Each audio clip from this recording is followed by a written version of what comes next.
오늘 천주교 성당 신부님의 이야기를 들려드리며 오늘의 말씀을 열고자 합니다. 현재 그는 33년 차 신부입니다. 성직자로 반평생을 보냈습니다. 그가 태어나던 해에 아버지의 사업이 망하는 바람에 그의 가족은 주인도 모르는 땅에 판잣집을 짓고 살았습니다. 아버지는 풍요로웠던 지난 날을 잊지 못해 매일 술을 드셨습니다. 어머니는 그런 아버지를 대신하여 서울 남대문 시장에서 장사하며 어린 친남매를 키웠습니다. 그 당시 그의 어린 마음을 특히 괴롭혔던 건 상대적 빈곤감이었습니다. 부잣집 친구네 거실에 있던 가죽 소파 냄새를 맡을 때마다 자기 집이 얼마나 가난한지 실감하곤 하였습니다. 신학교에 들어간 뒤 우울한 그의 유년의 기억은 부조리한 현실, 불공평한 인생에 대한 의문으로 이어졌습니다. 신학교 동기 중에는 홀 어머니와 어린 동생을 두고 차마 사제가 될 수 없다며 자퇴하려는 친구도 있었습니다.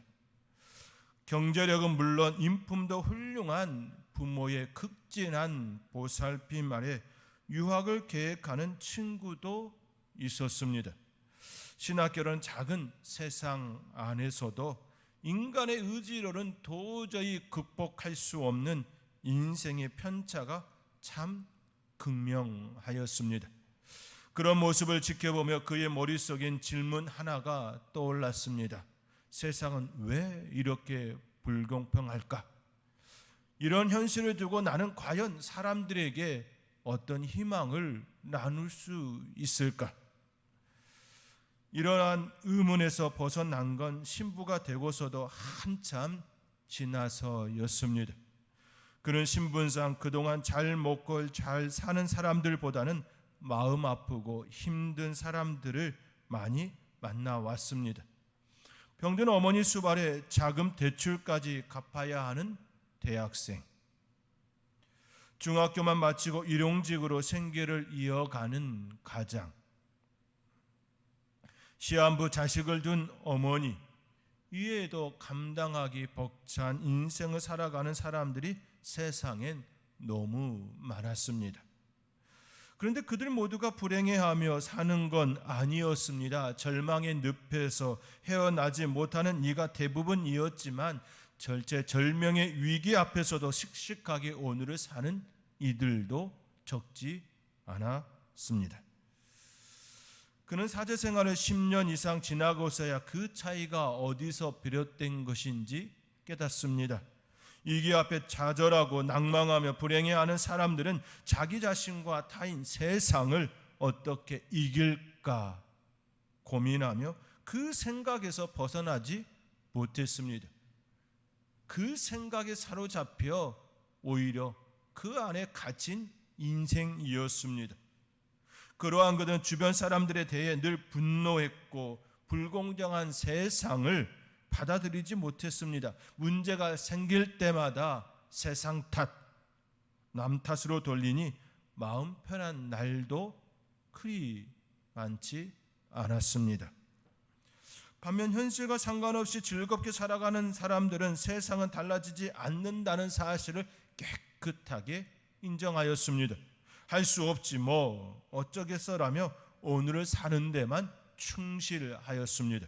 무엇보다 그들은 스스로 해결할 수 있는 일만 집중하고 제 깜냥 밖의 일은 가감히 무시하였습니다. 내가 할 수 있는 일, 지금 내가 할 수 있는 그 일에만 집중하고 또 에너지를 쏟은 것이지요. 현실을 있는 그대로 수용하는 한편 부족한 자신을 유쾌하게 받아들임으로써 내면의 평화를 가져갔던 것입니다. 이제 그는 젊은 시절에 품었던 인생의 의문이 조금씩 풀려가는 것 느끼고 있습니다.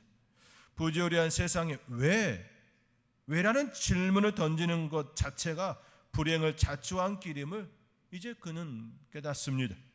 아무리 노력해도 세상은 내 뜻대로 돌아가지 않음을 깨닫습니다.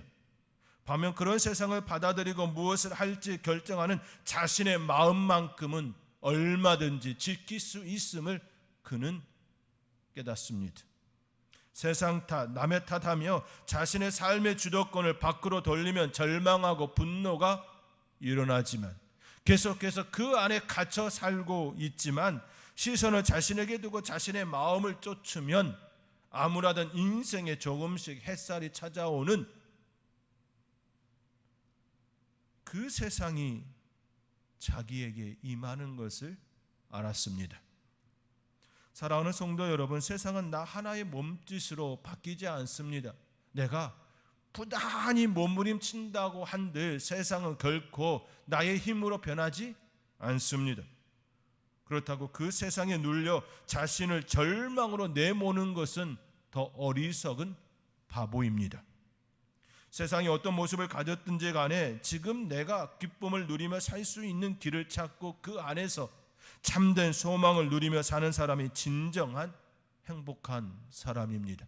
세상이 어찌 되었든지 간에 나는 내 마음을 지키며 나의 삶을 온전히 즐겁게 행복하게 아름답게 살아내리라. 그 사람이 진정한 행복한 사람이지요. 그 행복한 사람이 저와 여러분이 되시기를 주님의 이름으로 축원드립니다. 앞서 소개한 신부님은 세상에 대하여 왜? 라는 질문보다는 내가 무엇을 선택해야 할지 결정해야 한다라고 말한 것이지요. 그렇습니다. 우리는 질문을 잘 해야 합니다.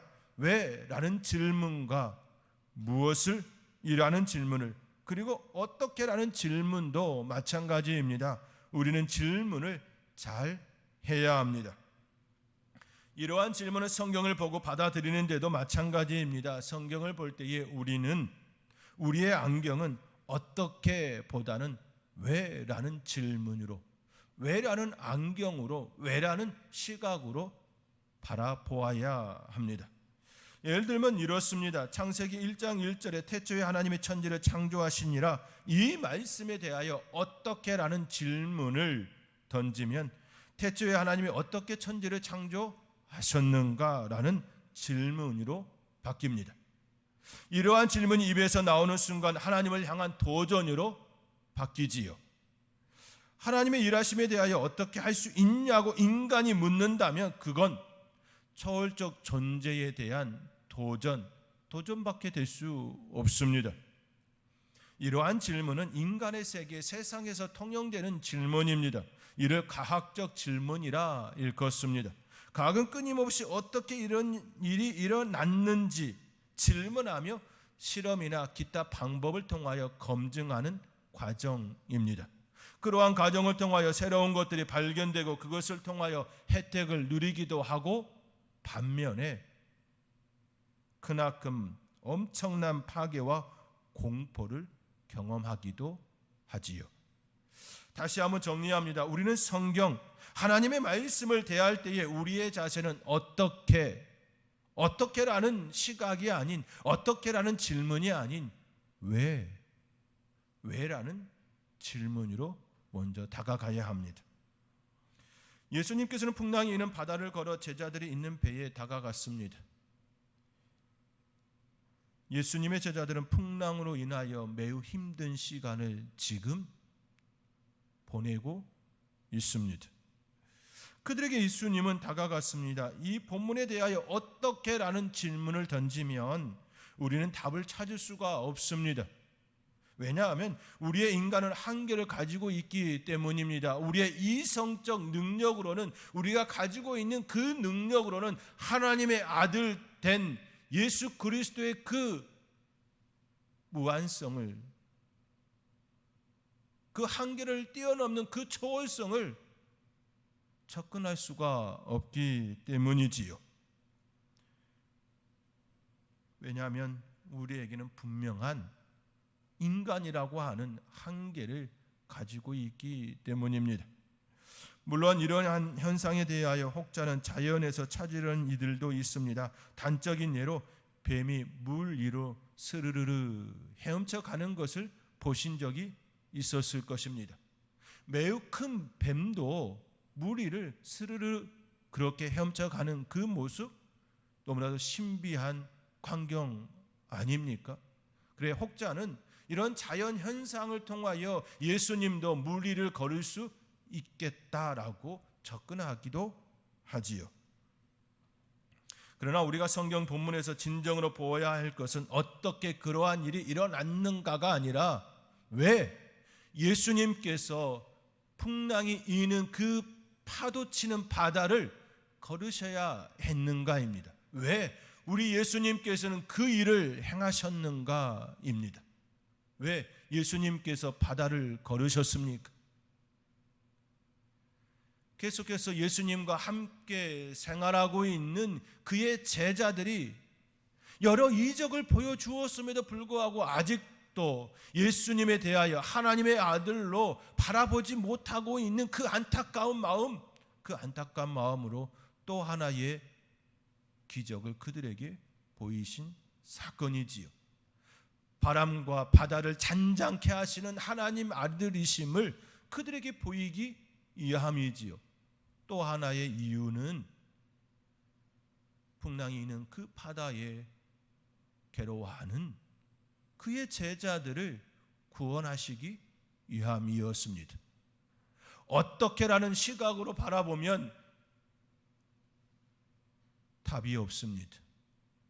그러나 왜라는 시각으로, 왜라는 질문으로 그 본문을 접근하면 우리에게 놀라운 은혜가 임하게 되는 것이지요. 이처럼 성경은 어떻게 이러한 일이 일어날 수 있느냐 의심의 관점이 아니라 왜 이러한 일이 일어났는가, 왜 이러한 일을 우리에게 보이시는가, 왜 하나님의 뜻을 묻는 물음으로 다가가야 합니다. 그 시각으로 접근하면 우리의 삶의 놀라운 이적과 하나님의 역사를 우리의 삶 가운데 풍성하게 경험하게 될 것입니다. 하나님의 말씀을 대할 때마다 그 안에 있는 놀라운 보물들이 우리의 삶을 좌우하며 생명의 길로 인도하실 것입니다. 사랑하는 성도 여러분, 성경을 보는 우리의 관점은 어떻게가 아니라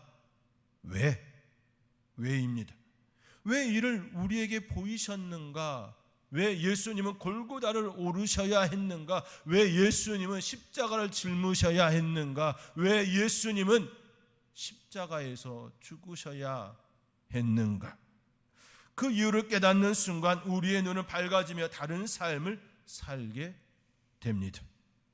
저와 여러분의 삶 가운데 하나님의 말씀인 성경 속에 담겨진 하나님의 뜻을 왜라는 그 시각을 통하여 하나님께서 여러분에게 왜라고 하는 그 질문에 답을 주심으로 놀라운 삶을 살아내는 하나님의 인도하심과 이적을 여러분의 삶의 자리에서 더욱 풍성하게 누리며 살아가는 아름다운 인생, 복된 인생 성도님들이 될 수 있기를 주님의 이름으로 축원드립니다. 왜라는 관점으로 성경을 보고 깨달음을 얻었다면 그 다음 우리가 가져야 할 안경은 무엇을 할 것인가, 무엇을입니다. 다시 말해 무엇을 선택할 것인가입니다. 진리를 깨닫고 그 진리를 담지한 사람은 그 진리를 삶으로 풀어내야 합니다. 그때 우리의 질문은 무엇을 할 것인가, 무엇을 선택할 것인가입니다. 하나님의 말씀을 깨달은 사람은 가만히 있을 수 없습니다. 예수님은 유대인이셨지요. 예수님 당시 유대인들은 사마리아를 통과하지 않았습니다. 사마리아를 통과하면 더 빠르고 더 쉽게 목적지에 갈 수 있었음에도 불구하고 그 당시 유대인들은 사마리아를 통과하지 아니하고 우회하여 목적지로 갔습니다. 그러나 예수님께서는 유대인이셨지만 사마리아를 통과하셨습니다. 그때 예수님은 사마리아 우물가에 나온 한 여인을 만나지요. 한낮에 우물가에 나온 그 여인을 만났습니다. 그 여인에게 물을 달라 요청합니다. 그러나 그 여인은 한낮에 물을 기르러 왔지만 물들 그릇을 가져오지 않았습니다. 그 여인과 예수님 사이에 대화가 오갑니다. 그리고 그 여인은 그 대화 속에 예수님이 진리이시고 생명이시고 참 자유를 주시는 참 생수가 되시는 그 예수님을 깨닫습니다. 진리를 깨달은 여인이 되지요. 그 깨달음을 얻은 후 그 여인은 가만히 있지 않습니다. 동네 사람들에게 예수님을 전합니다. 그렇습니다. 사마리아 여인처럼 진리를 깨달으면 무엇을 해야 할지 선택하게 되지요. 그 여인은 예수님을 동네 방네 전하는 것을 선택하였습니다. 자신이 깨달은 그 진리를 가만히 두지 않고 동네 방네 전하는 것을 선택하였습니다. 그 선택으로 그 동네에 있는 이들이 진리 되신 예수 그리스도를 만났습니다. 그곳에 생명이 임하였습니다. 그곳에 자유가 임하였습니다. 왜라는 질문을 통해 진리를 얻은 사람은 이제 무엇을 할 것인가 선택하며 살아야 합니다. 이것을 우리는 사명자의 삶, 청지기의 삶이라 표현하지요. 서두에 소개해드린 신부님의 이야기처럼 세상에 대해 왜라는 질문을 던지면 오히려 절망하고 괴롭고 힘든 시간이 되지만 무엇을 할 것인가, 무엇을 선택하신가, 무엇을 초점에 맞추면 삶이 달라진다 말하였습니다. 세상에 대하여서는 왜라는 질문을 던질 수가 없습니다. 왜냐하면 세상은 왜라는 답을 줄 수가 없기 때문입니다. 그러나 하나님의 말씀에 대하여 왜라는 질문을 던지면 우리 하나님은 우리에게 답을 주시기 때문에 우리는 그 안에서 진리를 발견하고 그 진리 가운데에 참 소망을 가지고 살아갈 수 있는 에너지와 소망을 얻습니다. 그리고 그 진리 가운데 나는 무엇을 할 것인가, 무엇을 선택할 것인가 분명한 삶의 방향, 삶의 목적지가 우리에게 선하게 뚜렷하게 드러나게 되는 것이지요. 사랑하는 성도 여러분, 여러분은 지금까지 어떤 관점, 어떤 시각으로 어떤 삶을 살아오셨습니까? 왜 나는 이 모양이야? 왜 나는 힘없고 무능한 부모를 만난 거야? 이처럼 왜라는 질문을 많이 하며 살아오셨습니까? 아니면 하나님께서 나에게 무엇을 원하시는가? 이 집안을 통하여 나에게 하고 싶은 말이 무엇이며 여기서 나는 무엇을 하길 원하는가? 이러한 질문을 하며 살아오셨습니까? 질문에는 늘 답이 있습니다. 그러나 잘못된 질문을 하면 잘못된 답을 얻을 수밖에 없습니다. 대상에 따른 바른 질문을 할 때에 어긋난 답이 아닌 바른 답을 찾을 수 있습니다. 추석 명절에 가족이 모이고 함께 밥을 먹으며 이야기를 나눌 때에 하나님께서 나에게 이 집에서 무엇을 하길 원하시는지 물으며 답을 찾고자 기도하며 그 안에서 참되고 아름답고 행복한 가정을 이룰 수 있는 복된 시간이 저와 여러분 가운데에 펼쳐지기를 주님의 이름으로 축원드립니다. 사도 바울도 무엇을 해야 하는지에 대하여 빌립보 교회와 성도들에게 이야기함으로 편지의 끝을 향하고 있습니다. 그렇다면 사도 바울은 빌립보 교회와 성도들이 무엇을 선택하기를 바라고 있습니까? 이에 대하여 오늘 본문은 두세 가지를 말하고 있습니다. 그 중에 하나는 주 안에서 같은 마음을 품고 서로 도우라 권면하고 있습니다. 오늘 본문 2절과 3절의 말씀입니다. 우리 함께 오늘 본문 2절과 3절의 말씀 우리 함께 읽겠습니다. 내가 유오디아를 권하고 순두계를 권하노니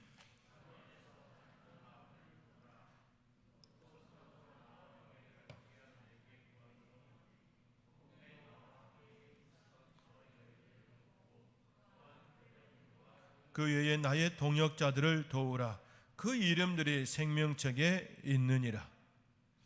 사도 바울은 서로 불화하였던 유오디아와 순두계의 화해를 권면하며 더불어 빌립보 교회 성도들에게 그녀들을 도울 것을 요청합니다.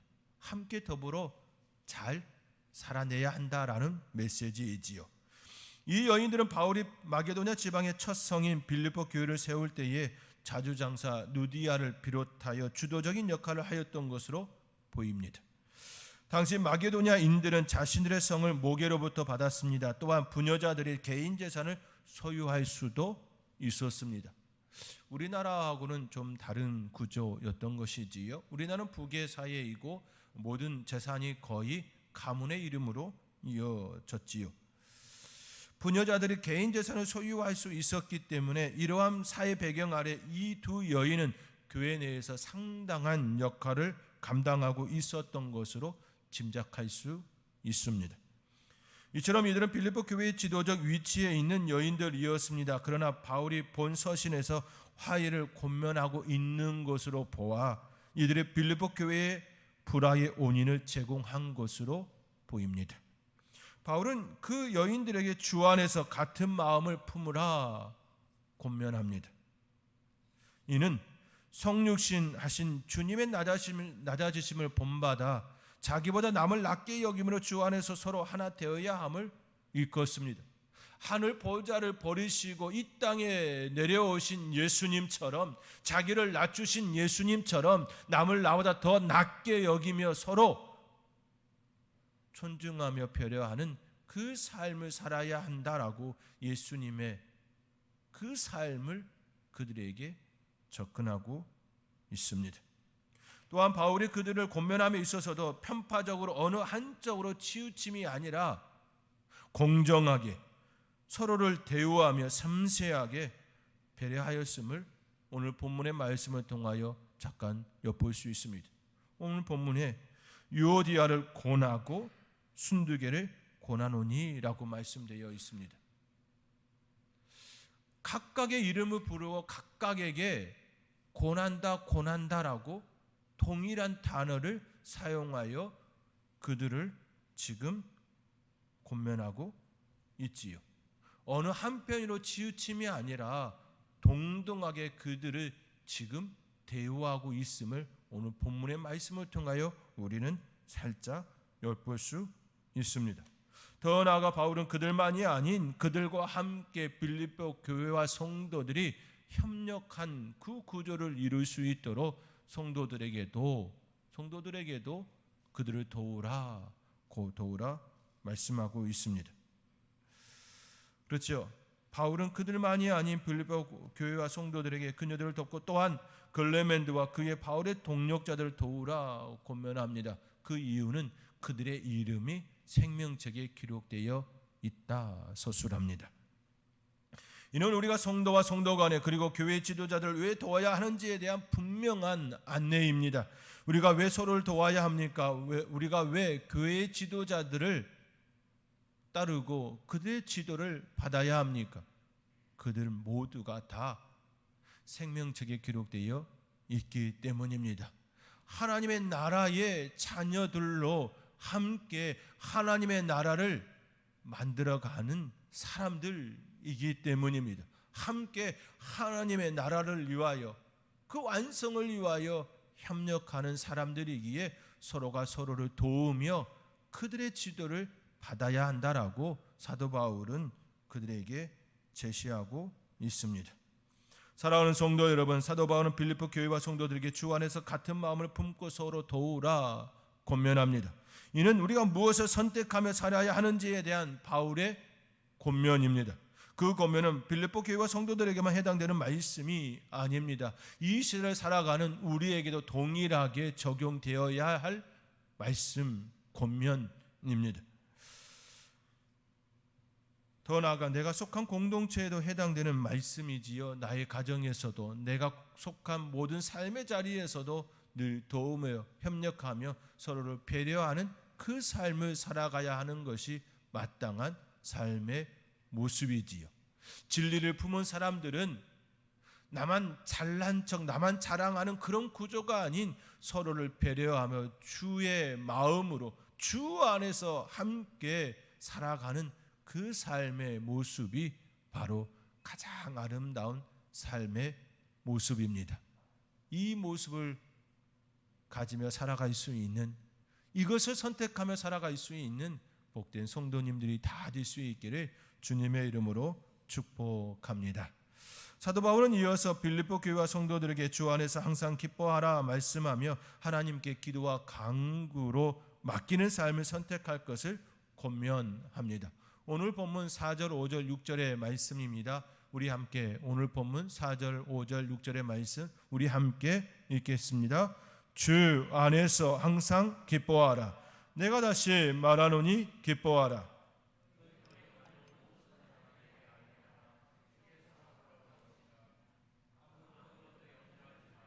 다만 모든 일에 기도와 간구로 너희 구할 것을 감사함으로 하나님께 아뢰라. 기뻐하라. 이 메시지는 빌립보서의 핵심 주제입니다. 그런데 바울은 기뻐하되 주 안에서 기뻐하라 말씀합니다. 주 안에서 기뻐하라. 이 말씀은 주님에 대한 소망을 가지고 주님으로 말미암아 장차 나타날 영광을 생각하면서 기뻐하라 권면일 뿐만 아니라 주님을 전적으로 의지하는 신앙으로 기뻐하라라는 메시지입니다. 지금 그리고 내일 장차에 이르는 모든 그 삶의 자리에 하나님의 은혜 가운데에 기뻐하라라는 말씀이지요. 더불어 항상 기뻐하라 말씀합니다. 이 항상은 어떤 상황 속에서도 기뻐하라라는 의미입니다. 바울은 자신의 삶을 통해 이를 나타내 보였습니다. 복음을 전하다 빌립보 감옥에 갇혔을 때에도, 로마 감옥에 갇혔을 때에도, 복음을 위해 매를 맞고 고통 중에 있을 때에도 그는 기뻐하는 삶을 선택하였습니다. 그는 기뻐하라 이 말씀을 붙들고 그 기뻐하는 삶을 선택하였습니다. 그가 이처럼 기뻐할 수 있었던 것은 장차 나타날 영광 때문이었고 또한 자기 안에 감춰진 주님이라는 보물 때문이었습니다.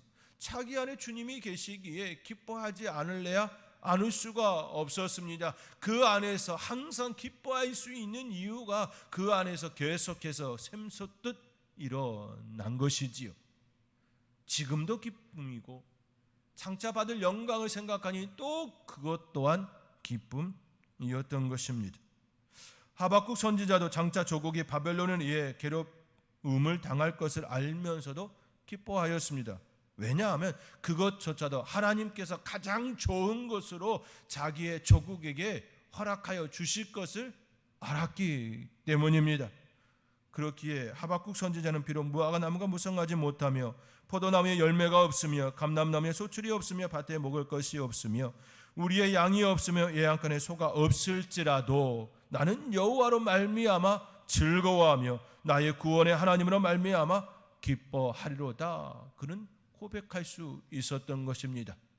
지금 당장의 모습으로는 괴로움이고 아픔이고 고통이지만 하나님께서 더 좋은 것으로 더 선한 것으로 주실 것을 약속으로 받았기에 그는 기뻐할 수 있었습니다. 지금 내게 없는 것이 나를 괴롭게 하는 것이 아닙니다. 지금 당장 내 손에 없는 것이 나를 힘들게 하는 것이 아닙니다. 앞으로 없어지는 것, 사라지는 것, 소망이 없는 것이 진정으로 나를 괴롭게 하는 것입니다. 한번 상상해 보시기 바랍니다. 로또 복권에 당첨되어 내일 통장에 수십억 원이 들어오는 것이 확실하다면 오늘 내게 당장 한 끼 먹을 양식이 없어 라면 먹을 돈도 없어 굶고 있다고 한다면 그 날의 괴로움이 힘들겠습니까? 오늘 당장 먹을 것이 없어서 힘든 그 시간이 진짜 힘든 시간일까요? 아니지요. 내일 수십억 원이 들어오는데 오늘 한 끼에 안 먹는 거 그까짓 것 아무것도 아니다라는 생각을 할 것입니다. 그러나 반대로 오늘 수십억 원이 있는데 빚을 청산하기 위해 내일 있는 것으로 청산하고도 빚이 남는다면 과연 누가 행복한 사람일까요? 오늘 없어도 내일 희망이 있는 사람입니다. 그러므로 성도들은 날마다 항상 기뻐할 수 있는 것입니다. 성도들에게 그리스도라는 소망이 있습니다. 그리스도라는 생명이 있습니다. 우리와 함께 하시는 주님이 계시기이죠. 그 주님을 로또 복권과 감히 비교할 수 있을까요?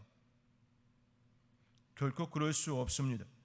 그 믿음이 있는 사람이라면 어떤 상황이라 할지라도 아무것도 염려하지 않고 감사함으로 하나님께 아뢰일 수 있습니다. 사랑하는 성도 여러분, 사도 바울은 이처럼 빌립보 교회와 성도들에게 무엇을 선택해야 하는지 분명하게 제시합니다. 먼저는 주 안에서 같은 마음을 품어야 합니다. 그리고 주 안에서 기뻐하며 내 삶을 감사함으로 하나님께 아뢰는 삶, 그 삶을 사는 것입니다. 그러한 삶을 살 때에 하나님께서는 7절의 말씀처럼 우리에게 축복하여 주십니다. 오늘 본문 7절의 말씀입니다. 우리 함께 읽겠습니다. 그리하면 모든 지각에 뛰어난 하나님의 평강이 그리스도 예수 안에서 너희 마음과 생각을 지키시리라. 어떤 상황이라 할지라도 우리와 함께 하시는 하나님, 가장 좋은 것을 주시기를 원하시는 그 하나님께 감사함으로 아뢰음을 통하여, 맡김을 통하여 하나님께서 주시는 그 은혜를 입고 살아가는 복된 성도님들이 될 수 있기를 주님의 이름으로 축원드립니다.